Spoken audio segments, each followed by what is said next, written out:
Hello, everyone. Thank you for joining us for today's Tech Forum session. I'm Lauren Stewart, Operations Director at BookNet, and welcome to our panel, Pandemic-Era Booksellers 1 Year Later. Before we get started, I'd like to acknowledge that BookNet's physical office is upon the traditional territories of the Mississaugas of the Credit, the Anishinaabe, the Haudenosaunee, and Wendat Indigenous peoples, the original nations of the land we now call Toronto. BookNet's operations are currently remote, and our staff contributes their work from those traditional territories, as well as those of the Mi'kmaq people from the lands we now call Beaton, Brampton, Guelph, Halifax, and Vaughan. We encourage you to visit the native-land.ca website to learn more about the peoples whose land you are joining from today.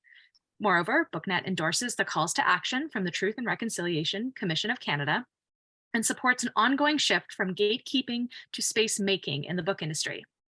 The book industry has long been an industry of gatekeeping. Anyone who works at any stage of the book supply chain carries a responsibility to serve readers by publishing, promoting, and supplying works that represent the wide extent of human experiences and identities and all of their complicated intersectionality. And we at BookNet are committed to working with our partners in the industry as we move towards a framework that supports space making, which ensures that marginalized creators and professionals all have the opportunity to contribute, work, and lead. As we move into today's sessions, I wanted to remind about some housekeeping items. If you're having difficulties with Zoom or have any tech-related questions, please put your questions in the chat, or you can email us at techforum@booknetcanada.ca. As you can see, we are providing live ASL and closed captioning for this presentation.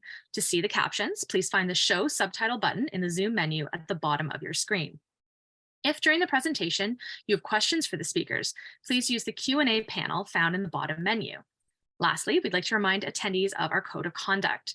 Please do be kind, be inclusive, be respectful of others, including of their privacy, be aware of your words and actions, and please report any violations to techforum@booknetcanada.ca. Do not harass speakers, hosts, or attendees, or record these sessions. We have a zero tolerance policy. You can find the entire code of conduct at techforum.booknetcanada.ca/code/of-conduct. And let me introduce our speakers today. First up, Stacey Batchelor, an educator, librarian, nature lover, busy mama, and co-owner of Fable Book Parlor. Fable opened June 1st, 2021 with the Fable Bookmobile and the storefront, Fable Book Parlor, which opened September 25th, 2021. The store offers a diverse, hand-picked selection of new and used books, vinyl records, and music accessories. And then Megan Desjardins joined River Bookshop as the lead bookseller in August 2022, working with a great team to sell books in the communities of Amherstburg and Windsor, Essex. She has also worked in publishing for Billy Oasis, Black Moss Press, and local authors. She considers it a small miracle to have had a career in books for over 9 years so far, and she plans to keep it going for as long as she can. And finally, Carrie Doyle, brand new to the bookselling business and opened her cute little bookshop on December 1st, 2021 in Cook Street Village in Victoria, BC. They sell new and used books, kites, toys, sassy greeting cards, and shenanigans. Carrie had a pandemic crisis of the heart in January 2021 in the height of lockdown and decided to live her dream. She gave up all the Zoom meetings and found the best spot in a great community to start living a life full of books, book people, and a good amount of shenanigans. And last but not least, I'd like to introduce Tim Middleton, Project Manager and Retail Liaison at BookNet, who will be leading our discussion today. And over to you, Tim. Thank you, Lauren. Thank you for the great introduction. And welcome, everyone. It's great to see you again. It's been a year. We all look great, especially you three. So what a difference a year makes. And let's first address a major change to this panel that's immediately before us, and that's Megan Desjardins is a new face on this panel, joining River Bookshop in August 2022. So we're going to ask Megan if she can tell us about the changes at River Bookshop that led to her joining earlier this year. Megan. Yeah, well, actually, last summer, Lori Reitman moved on to another opportunity, and I was lucky enough to sort of be in the right state at the right time and got this opportunity. And I've been working, managing River Bookshop since August. And I know that I wasn't on the panel last year, but in a strange kind of way, I feel like I fit in with pandemic booksellers because I actually started working, well, I was working for Billy Oasis Press. And then in 2020, I started working for the bookshop side of things. So right, right at the beginning of COVID. And that was my first book selling experience. So I don't know anything about selling books in the before times either.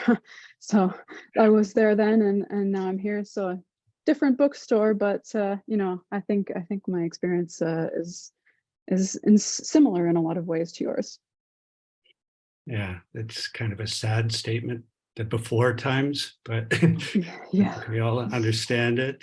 yeah. Are we in the after times yet? I don't know yet, I don't but know.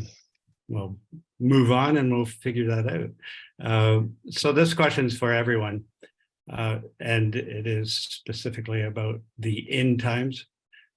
We have just emerged from the first holiday shopping season since the start of the pandemic, without capacity restrictions, masking requirements, or physical distancing legislation. So the question is, how did the holiday season go for your store? How has it differed from the previous year? And I think I'll start with Stacy, go to Carrie, and then Megan, if that makes sense. So Stacy, all's in your court. Yeah, you bet. So I found it pretty interesting. I think because we opened our storefront location in September, so it would have been our first holiday season with the pandemic restrictions in place. Also, Revelstoke's books, like the bookstore that had previously been in town, had been closed for almost a year at that point.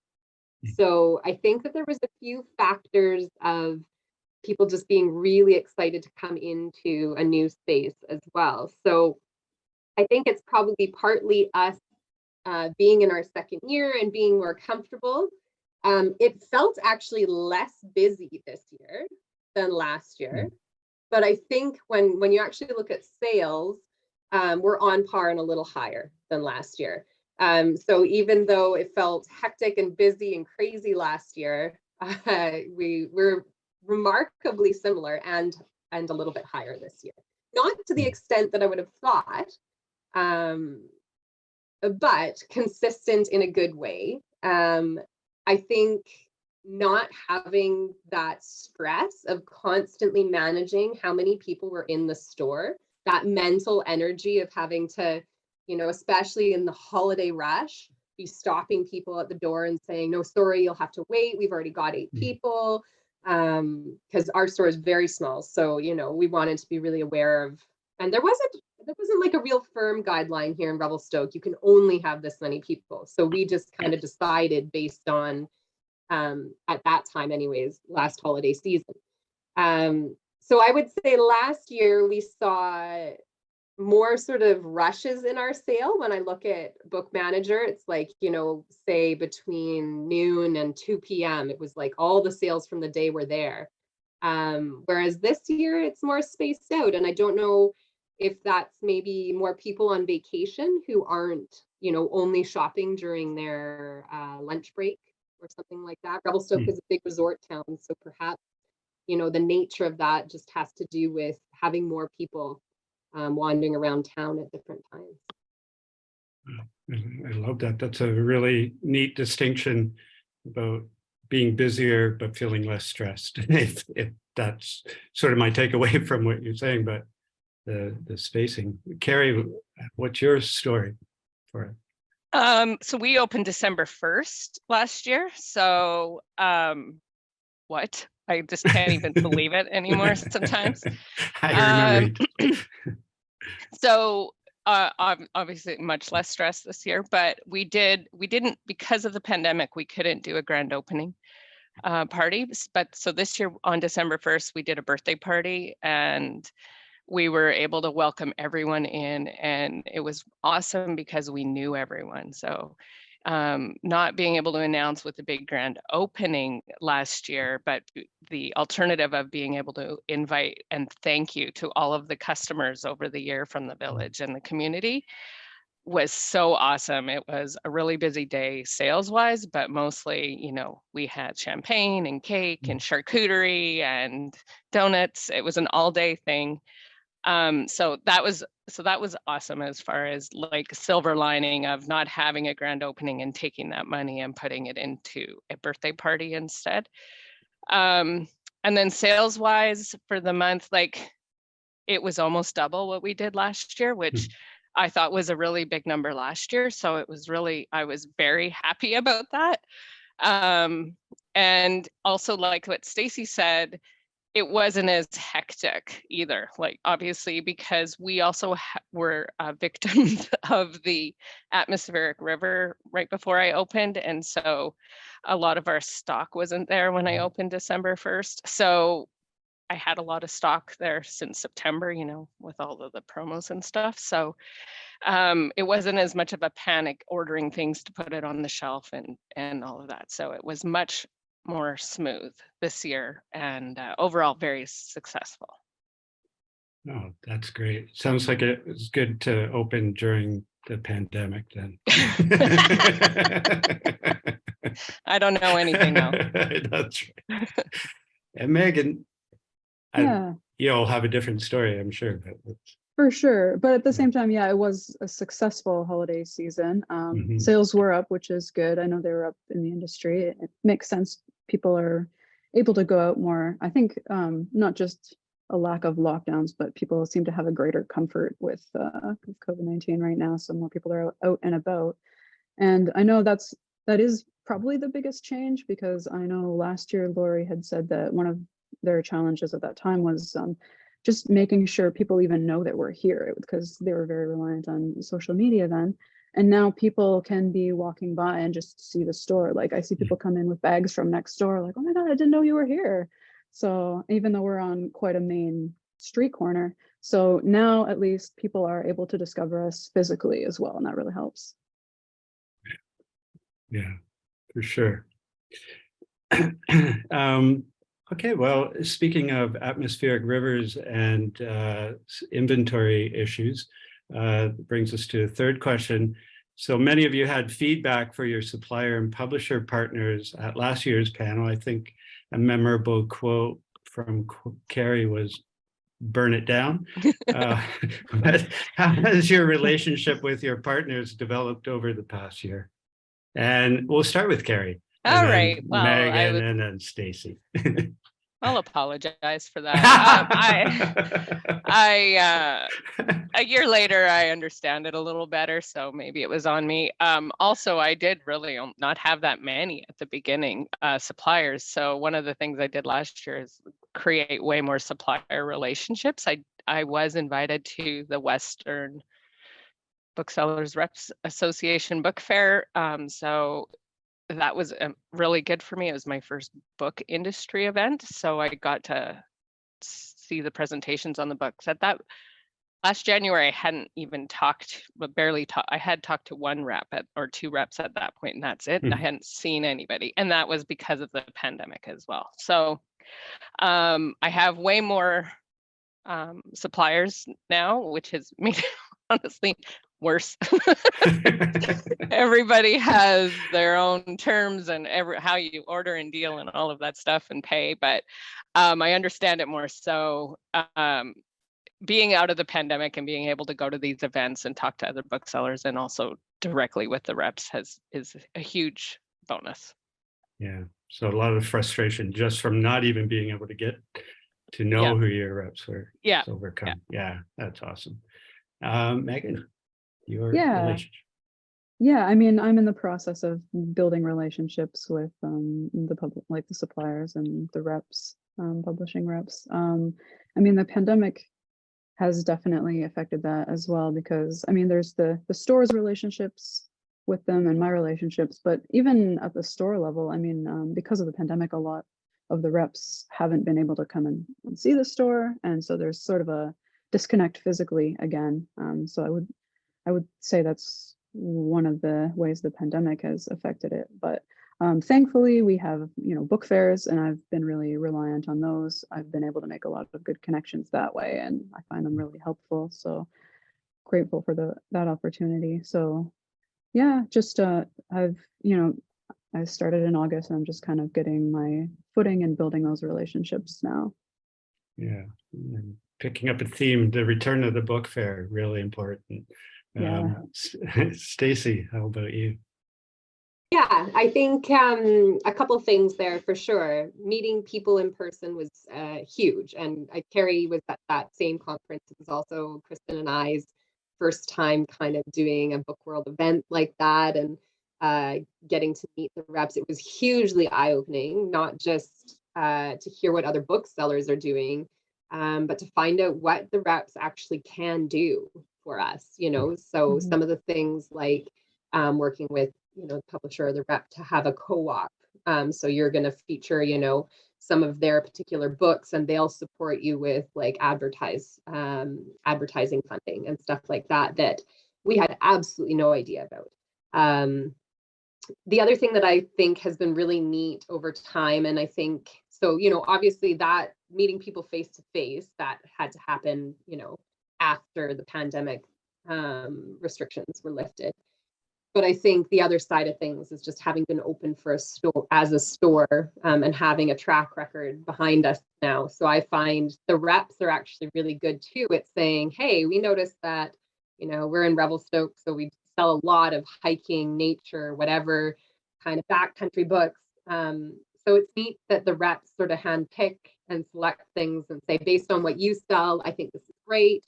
And I think that relationship, which obviously is closer with particular reps because it, just happens to be that way and we work together really well, really has helped us grow and find new things without having to put all the legwork in ourselves, realizing how much the reps are there to support us. And so that's been really a fantastic piece for us.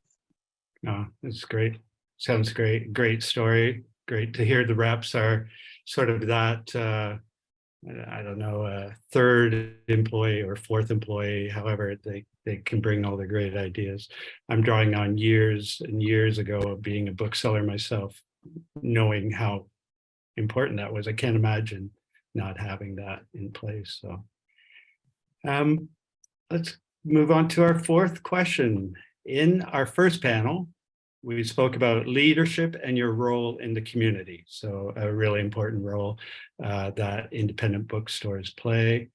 How have you defined that role as your store emerges from the pandemic? So have you brought new thinking to that role of the community player? I'm going to start with Megan, who gave us an awesome tour earlier of the space that she's in right now, which I hope she talks about this. Yes, I can definitely talk about it. I'm right upstairs in what we call the hole in the wall. It's a space right above the bookshop. It's actually the owners, we share the space with two businesses under the same ownership, but we use this for most of our events. And because events are so important to us, it's really critical that we have this space. I know that in last year's panel, Lori had explained that it's a really big deal for us. We want to be a third place for people. Community is our biggest value, and we do everything we can. We're always thinking of new ways to engage with the community. And so having a space like this is really critical. And now that things have opened up a bit more, we're actually able to use it, because before I started in August, they had done a lot of work to set things up to be able to use Zoom for digital events for people. And that was working really well. And we continue to do that. But now we can offer some people an in-person experience as well. So that, I would say, is the biggest change from last year. We still have the same values, but we have this space again, and so we can continue to be creative and come up with new things. And actually, we're very busy. We have events this week: Wednesday, Thursday, Friday, Saturday, and Sunday. And we have a full week, the first week of February, we have a full week of Black History events as well. So we're really taking advantage of having this again. Yeah, awesome. We'll move over to Stacy. Yeah, I would say sort of the same thing. We've always felt that the community involvement, for me personally, that's like the best part, getting to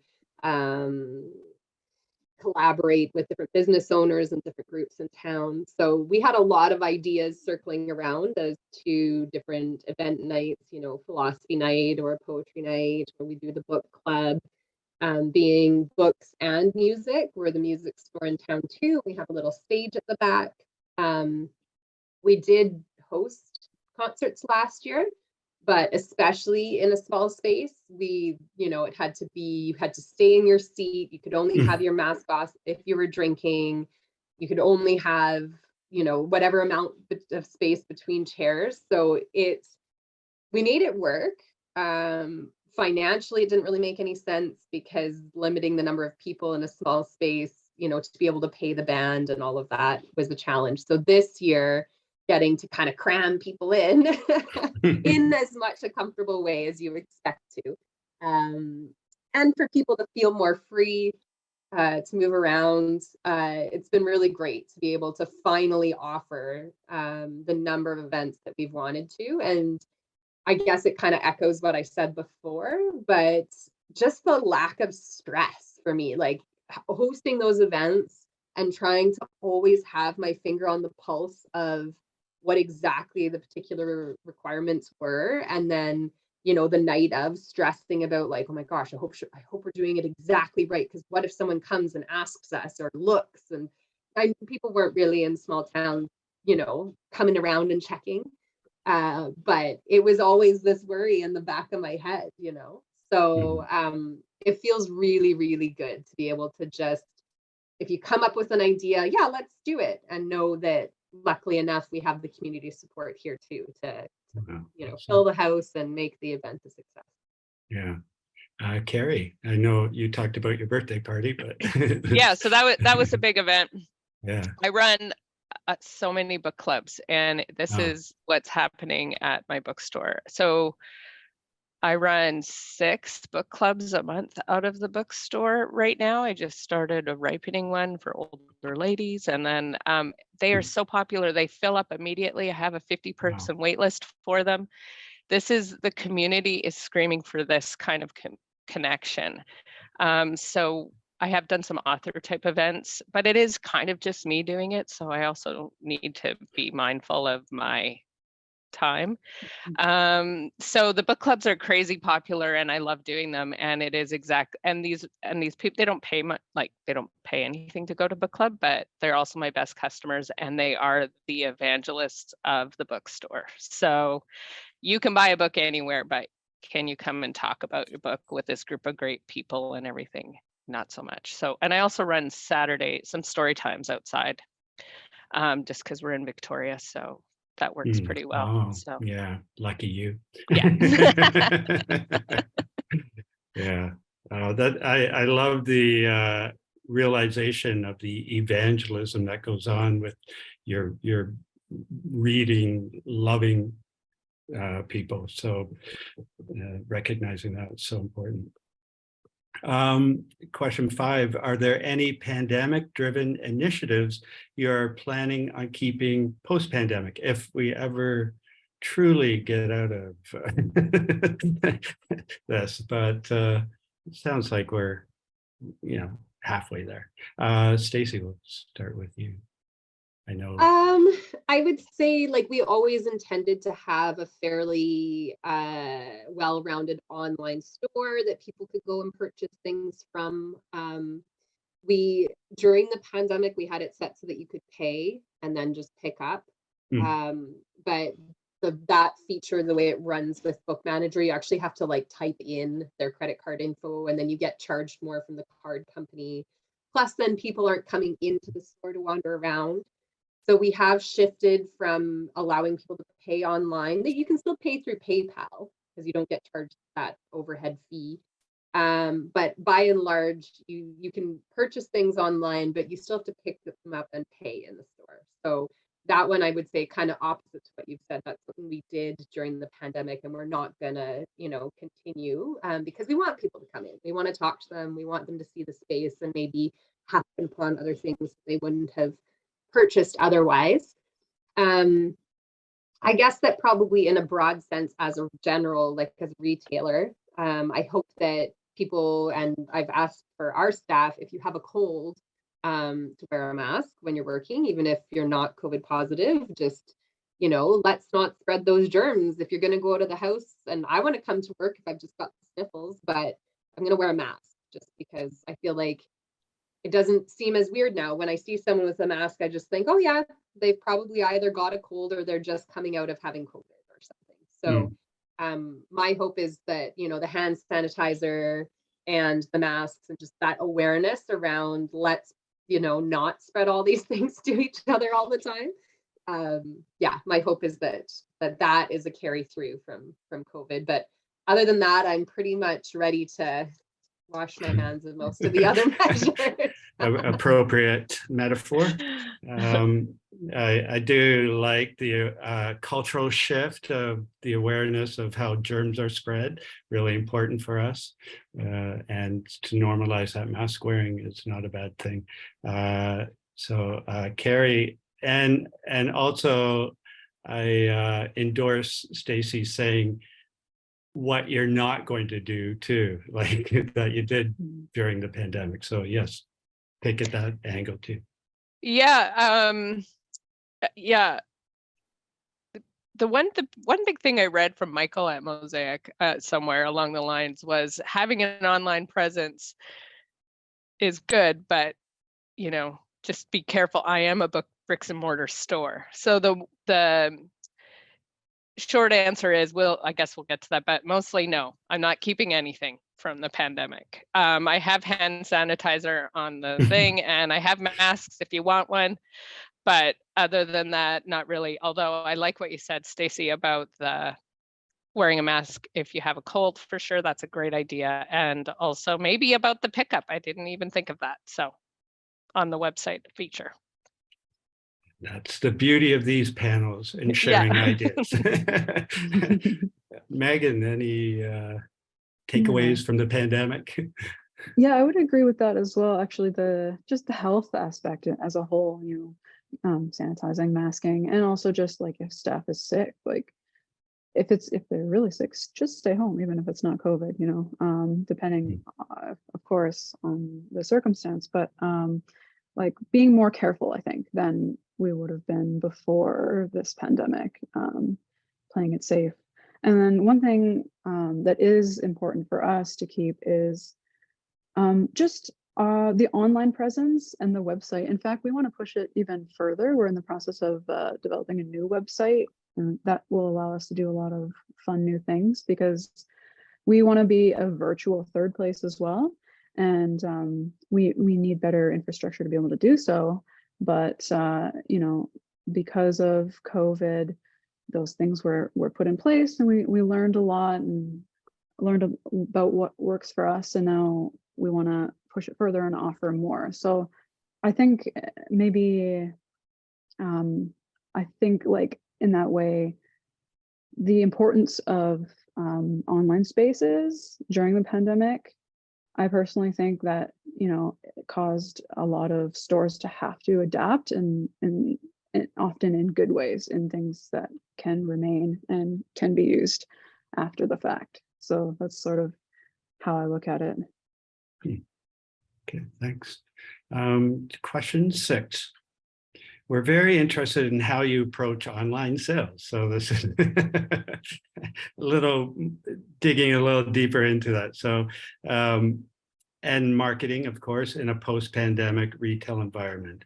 As an online strategy was so important during the pandemic when people couldn't gather safely in person, do online sales factor into your strategy? Do you gather community online? What place does online factor into your day-to-day? So I know we've covered some of this. Carrie, you get to start if you want to add to what you're thinking there. Or yeah, it's funny because I spend a lot of time on my socials trying to grab attention that way. And because I talk to my customers, obviously, a fair amount, most of them aren't even on socials anymore.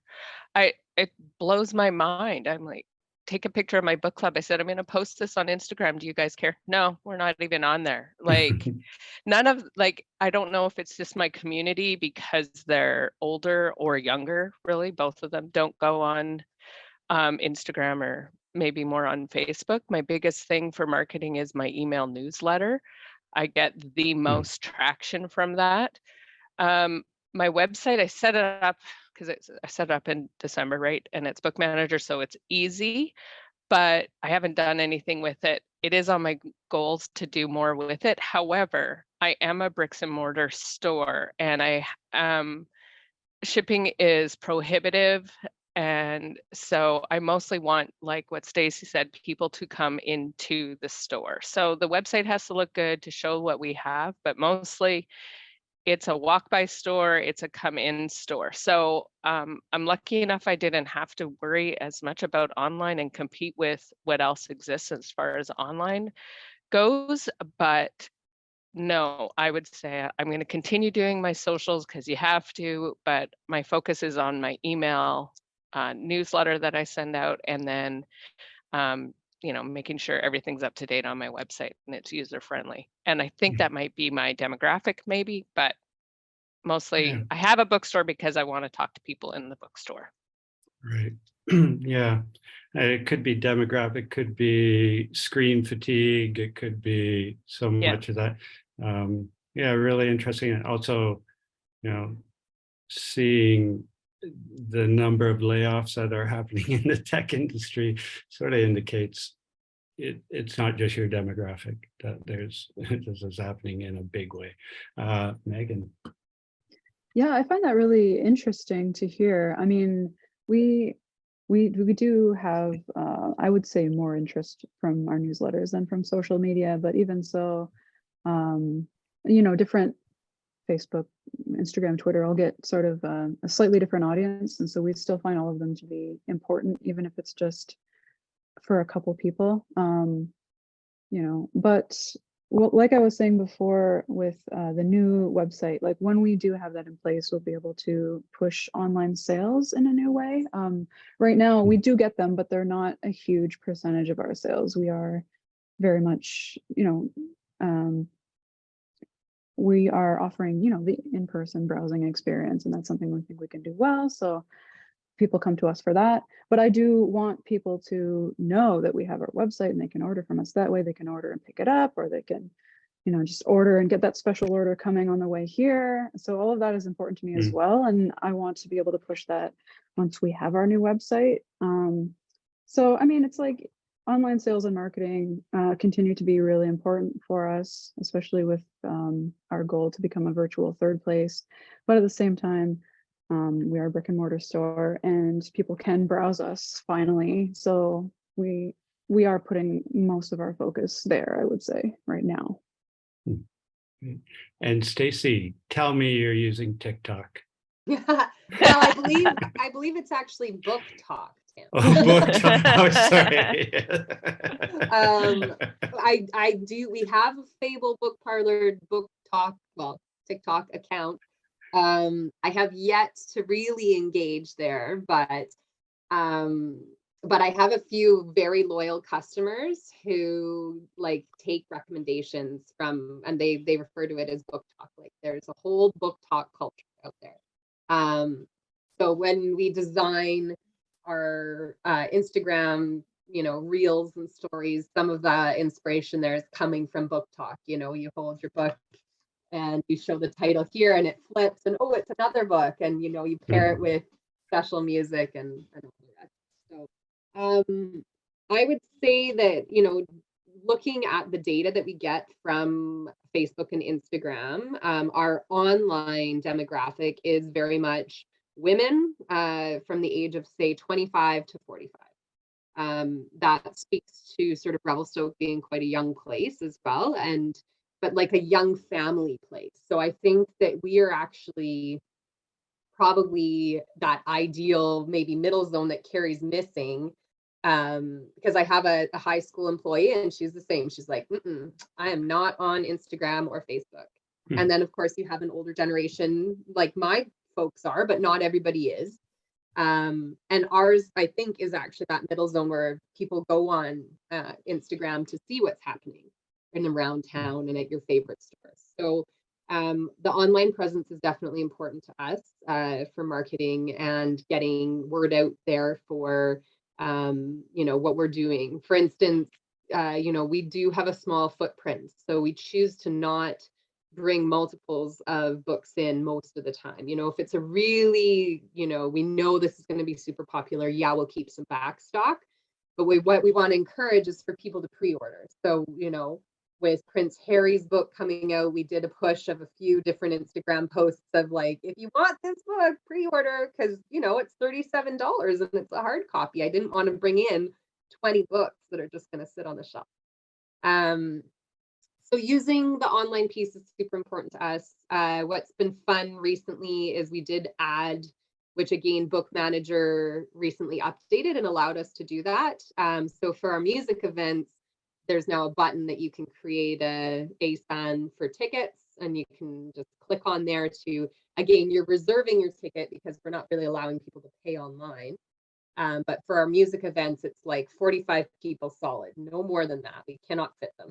So what happens is they sell out and people are like, oh, I really wanted to come. So it's nice to have some of those options for people to engage, to reserve their ticket, and then they don't miss out. I've managed to figure out how to embed, you know, a video into the Book Manager website too, so they can even preview, say, the musician's music. One thing I wanted to mention, because it's probably one of my biggest pet peeves, is the number of people that will access us through, say, Instagram or Facebook and say, do you have this book, or can you get this book in? And I'll always say, yeah, here, let me show you and I'll, you know, search it in our website and add the link in. Here's the details. If you click on it, it'll show you the price and stuff. Because it's still really nice for us if people go in online for a special order and create the account themselves. You know, that saves us time. So I still try to promote that a lot. We do probably like 100 to 150 special orders a month through the website. So it's a lot. So yeah, just making people aware of how much you can find on the website. You know, you can see if it's on order, you can see if we have it in stock, you can see it if we can get it in, or if it has a future release date. The other thing I think for us being in kind of a smaller resort town, just the importance of being able for someone to just Google Revelstoke Bookstore and have it come up on, okay, Google Maps, Instagram, Facebook, website, here it is, all right first thing for people. So I think trying to grab that market of people that are just coming through the online piece is super important for that too. I just want to check the time, make sure we're 2:38. We have two more questions and then we are opening it up. So question 7, what are your goals for your store for 2023? How will you define success? Is that a quantitative metric, such as traffic conversions or average transactions, or is it something more qualitative like customer feedback? And I think we're starting with Meg, and Sure. Yeah, okay. I lost track of. Works for me. Okay. So, I mean, I talked about the new website, so that's coming. And with that, well, I'll be pushing online sales some more. Another thing is just new and creative events in the store now that we have this space again. Really, one of our goals is just not staying the same. One of the owners, Richard, says that a lot, and he's really hammered it into my head, and I agree with him completely. Like we just want to be changing all the time, doing new things, keep it exciting for people, see what works, whether it works for us, whether it works for other people.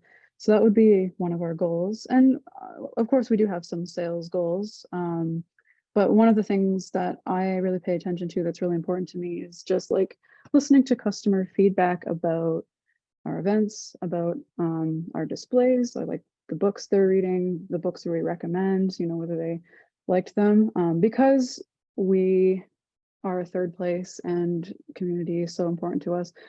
I know it is for everyone, and I'm not saying this really makes us different. It's really important for all bookstores, but I just think about it through that lens and just think, well, if we hand sell a book and a customer loves it, like that's really valuable. So just kind of paying attention to that feedback and gathering information from customers. Like if they're liking what we're doing, then I'm going to consider it a success in 2023. Awesome. Stacy, 2023. Yeah, I mean, I definitely would echo what Megan just finished on there. I think, it's about the customers and the interaction there and the feedback that we're receiving, which we're fortunate enough, it's usually overwhelmingly positive.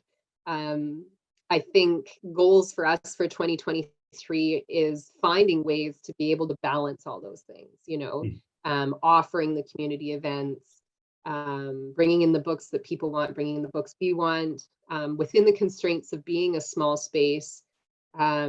So, yeah, okay, I want everyone to get the new Colleen Hoover when it comes out, but I have to decide how many copies we have physical space for, and so definitely playing around with that. I think there's been a lot of requests in our community for different new events to host. And I think in many ways, the bookstore would be a great place for them.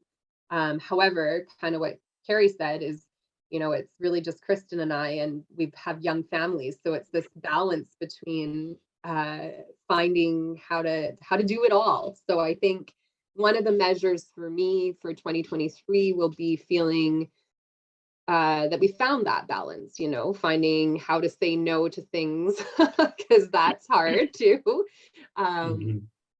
And finding ways to still say yes to the things that we want to do. We use our space after hours 4 days a week to host music lessons, because we do have that additional side. So we have a guitar and a ukulele teacher, and that's been an area of our community here in Revelstoke that's been underserviced for a very long time. And so there's a huge wait list for that, in addition to bringing in other instruments and stuff. So that's, at this point, kind of this balance that we're playing with of how much we want to integrate into our business model, that idea, or do we create a new space, to maybe house some of that.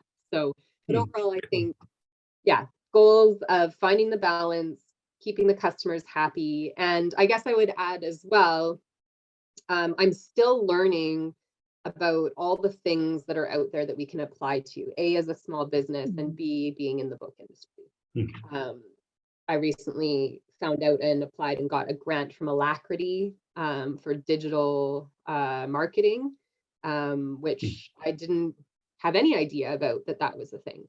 So I think another goal of ours for the year will be attending more events, making more connections with publishers, other booksellers, other people in the industry, to kind of, learn those things that we don't yet know. Okay. Carrie, 2023. I'd say my goals will be measured by dollar bills, yo. No, but everything leads to dollar bills at the end of it, really. So very realistic. So balance for sure, kind of a lot of what Megan and Stacy said, honestly. So some more balance, but also, of course, if the customers are happy, and what Megan said, somebody popped their head in, remember that book you recommended? Oh my God, I loved it, and I've recommended it to 5 more people. I love that. It's so heartwarming. So that fills my soul, and then I need dollar bills in my jeans. So that goes hand in hand ultimately. Yeah, got to keep the heat on, lights on, all of that. Yeah, exactly. Yeah. Okay, well, you've all mentioned it pretty much, what a bookseller really does. This is our last question. See if I can answer it or ask it correctly. We basically want you to sell us a book. Like your recommendations, so I come into your store. What are you how are you gonna pitch me on your favorite books? I know you're gonna ask me what I've read last, but I'll tell you I'm not a monarchist, so we're gonna start with Stacy. I actually usually don't ask people what they've read last. I like to start with, what mood are you in? Because for me, I read all sorts of genres, but it has entirely to do with my particular headspace. is it super busy at home right now and I just need to, you know, not even be challenged intellectually by a book and just have it be kind of a junk food read that I can pick up and rip through and just distract me? Or do I feel like diving into something, you know, historical fiction, maybe learn a little bit? So I tend to try that first to see maybe what mood, or say, you know, ask people what genres. One book that we recently read for book club that I really enjoyed, and it surprised me because historical fiction isn't one of my go-tos usually, was Circe by Madeline Miller. So that one I really, really enjoyed. So I've been recommending that one a lot. If you're interested in kind of Greek mythology and you enjoy historical fiction, I would say that that would be a good reach for you. Nice. Carrie.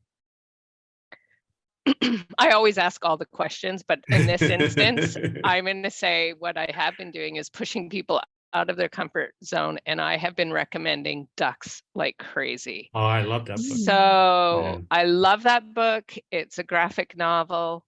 I think it tells such a good story, and I love introducing a whole new way of reading to people to make it more acceptable. So, and how powerful that book is. It's on the Canada Reads long list, and it was on Obama's list if people care about that. But mostly, I have it front and center right now, and it's my big recommendation for getting people out of their comfort zone. Nice.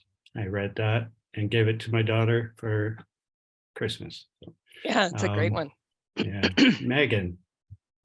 Yeah, I love that. I think that's a great way of approaching it. Yeah, I mean, I agree with what Stacey had said too about just kind of feeling out what mood someone's in and what genre they are interested in. But if I do find the opportunity right now, I'm recommending Tomorrow and Tomorrow and Tomorrow to a lot of people. I just got that at the library. Oh, well, great. I'm glad. Although, I mean, it's been on a lot of lists and, you know, Goodreads Choice Award winner, so maybe it doesn't need the help, but honestly, it deserves it. It's phenomenal. And one thing I love about it is that it really respects video games as art, which I've never seen anything else to be honest. And it also really respects like connections between people, even if they don't have labels, even if they're not romantic, you know, just that's another thing I think we need more of. And it's superbly written, so I just think it's excellent. But I am really excited about a lot of titles coming up in 2023. I imagined I'll be recommending Alexander Heyman's new book and probably Tom Cruise as well. They're both on my TBR right now. Awesome. Well, I'm sure your cash registers are ringing up online as you speak. So it is 2:48. We have 12 minutes. There's Lauren. Lauren's back. Yeah, we've got some great questions that have bubbled up. Great. And I'll give you one from the chat. And what is the number one things your rep can help you with? Let's start. I'm going to pick Stacey. Yeah, for me, I would say it's genres that I don't reach for. So for instance, thriller, like I'm too sensitive. I'm not a thriller person. I get it. I have read them. I forced myself to read a few, but often I look at the section and I'm like, it's not feeling very inspired. So I would say the number one thing for me that I lean on my reps for is I'll reach out and say, hey, look, you know, I'm wanting to revamp, or I need some fresh things in my thriller section, for instance. What do you recommend? And they always have their finger on the pulse. So that's what I rely on them for. Great. Let's try Megan. Yeah, I would definitely agree with that. I mean, I have some sort of blind spots. Thrillers is also one of mine. Luckily, I do have, we have a big staff and they have a huge range of interests. So I also lean on them for that. Really lucky in that way. I think one thing with reps is making me aware of things I might not know we can do. Just like, because if I have blinders on, or I just, can be focused on the way I'm ordering, I try not to be, but if I am, then just them telling me, oh, did you know, you could get a floor display for that, or just some creative, maybe this author would come here and I never would have thought she'd come here. Just trying to expand my pool of ideas is really helpful. So true. Carrie.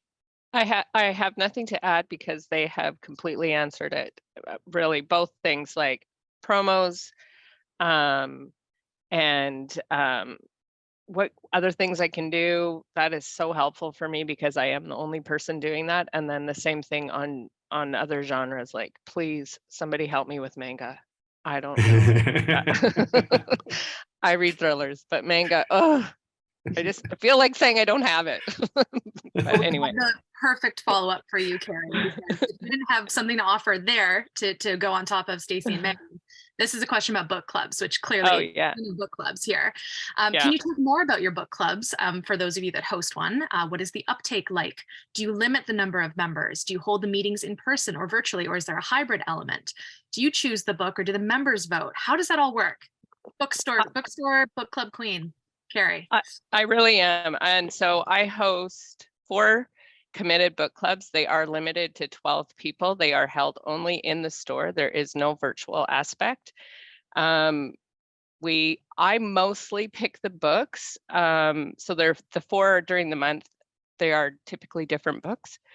I mostly pick the books, but they have some say in it. I might say these are the ones I'm thinking of. We read generally fiction.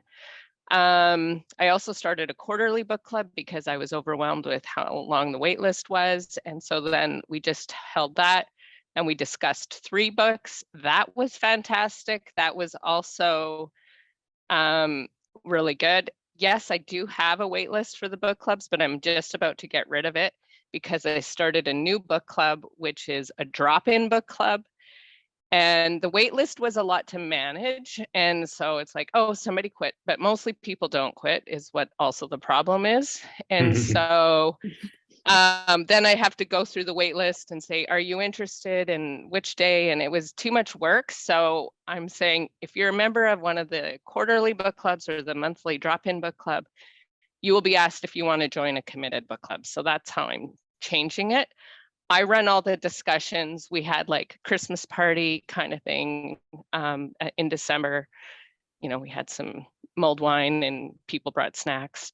They all have become friends within the committed book clubs. And now even the quarterly book club is like that too. So that is perfect. I'm open to just talk about it if somebody wants to message me too, because they've been very, very, very successful. That's beautiful. Stacey or Megan, do you want to share any about your store's engagement with book clubs? Yeah, so we do a book club. It's more of a drop-in book club. Again, I think a little bit is our demographic of sort of a lot of people have kids or they're young and they're, you know, most weekends they're out ski touring, you know. And from my end, I get a lot of interest in it. So my email list that I send out updates to is probably 50 people. I don't limit the number of people that can attend. I find it levels out over time, but both last year and this year, the very first book club was almost too many. You know, we had maybe 18 people, which I think if you get someone there who wants to be there, but maybe they're not super keen to talk in front of other people, you know, that situation could be a little bit more uncomfortable for them. Overall, it kind of evens out to being around 10 to 15, which I actually love. I think that's perfect. Usually I should pick the book. This year, between kind of last year and I think the core group, I'd say there's probably half that number that come every month. I had sent out to the email list a little Google survey and I had picked, I think, 8 different books. And I said, pick your top 5 just to see what people's interest was, you know. So we did Finding the Mother Tree by Suzanne Simard, which I wasn't sure if people would want to do kind of a nonfiction that reads sometimes like a textbook, but people were very interested in that read. So that was kind of neat that came out of the survey. But generally I like to curate it because I want to make sure that we're seeing variety and it is kind of an opportunity to challenge people to, you know, read something that they might not otherwise. I would love to, oh, well, Carrie, we'll have a chance to chat more coming up in February at the book fair event, but I struggle a little bit to figure out how to make it, are they paying a fee to be part of book club? What I've done to kind of incentivize it, because I also want to, if they're always going to be buying that book club book from us, I want them to, feel a benefit. So usually what I say is you get 10% off the book club book when you're purchasing it to come to book club, and then 10% off everything in the store on book club night. And that's kind of fun because then we get, some sales on a Sunday night that otherwise wouldn't happen. So for me, that's how we run it. And I do like it being low pressure, because that's kind of the feedback I've got from most of the people that come in. They want to join a book club, but they feel busy and they don't want to feel like they're failing at it. So yeah, that's how we run it. Fabulous. That discount surely is an incentive. Megan. Yeah, I really like the idea of a discount on the day as well. We do a discount for the book that we're featuring in book club. But and actually we're expanding a lot on book clubs. We have 3 right now. We have our a book club that Cindy runs that's once a month, and it tends to be literary titles, sometimes nonfiction. And then that's like kind of a small and intimate group. And then we now have University of Windsor Alumni Association partnership, and we're doing a book club with them as well. And we have a storytime book club for kids and parents who bring their kids on every Sunday at 1 o'clock. So we have a few things going on, but I wouldn't in any way say that like we're kind of locked into how we do them. Like we're really learning a lot all the time. Sometimes the turnout's not what we want, and I'm always paying attention to how other people are doing them, because I want to try new things. But in terms of the space, though, luckily that's not an issue for us. We feel like we have the space here, but we also do offer them online, so that kind of covers a few bases. So like registration and the not the turnout, but registration and capacity aren't issues that we have. It's more about like getting the word out and making sure that we're not doing too much, and kind of like that we can sustain having that many. Well, and that you've left yourself the room to iterate and to change and be adaptive is so valuable when you're feeling these things out, particularly with events. Like each one is like a snowflake and precious and different. And you really do need to spend that time to get to know that audience and make sure that you're delivering the value to them that you hope you are. We are coming close to time, and this is a big question, but I'm going to ask it anyways and just see if we can get some quick responses on it. As anyone knows, the news of the past several months has been all about inflation. And I'm wondering if you've been feeling that effect in your store, whether it be through costs and operational increases, or if you're hearing it from customers, if there's any feedback about how inflation has impacted them. I see Megan nodding, and in the interest of time, I'm going to go to Megan first. Sure, yeah. Just right off the bat, I do see customers who now like balk at the price of a book, when I feel like more so than I used to. I would say that's my first thought. That's how I'm seeing it immediately reflected in the store. What about Carrie and Stacy? Is there any feedback you're receiving, or any feedback you have to pass on about even your own operations? Yeah, sure. Well, we're also used books. So I find that we have a free shelf, a $2 shelf, and then we have a whole used book selection. And so even people buying new books, bringing them back in to get a credit to buy more books, this is helping with their inflation situation. Or we do have some really good books in the used book room, so that are much cheaper than a new book. So it works out for us. Stacey, Yeah, I haven't noticed too much difference, I would say, in customers, and maybe not so much in how we're operating, but I have had lots of discussions with other small business owners in Revelstoke, and kind of strategizing, like looking forward, what do you think? And hearing other retailers say, my focus moving forward is going to be items under $50. Like we do lots of books, but I'm sure you guys too, we do lots of real fun bookish merchandise. Like at Christmas has, a huge part of our sales come from that. And so it's interesting to kind of strategize a little bit about, maybe trying to predict a little bit about how people's spending habits will change. But thus far, I haven't noticed a huge difference in store, so we'll have to see. well, that's good. That's quite positive to hear. And that is a good note to end on, that our retailers obviously are keeping the pulse of their communities and staying on top of these things. So I wanted to thank Megan, Stacy, and Carrie. Thank you for this fabulous discussion. We so appreciated having you. I laughed out loud several moments. I had great memories of working in stores and no trauma memories. So this was fabulous. And no mentions of burning anything down, only in the past. So all a great year, right?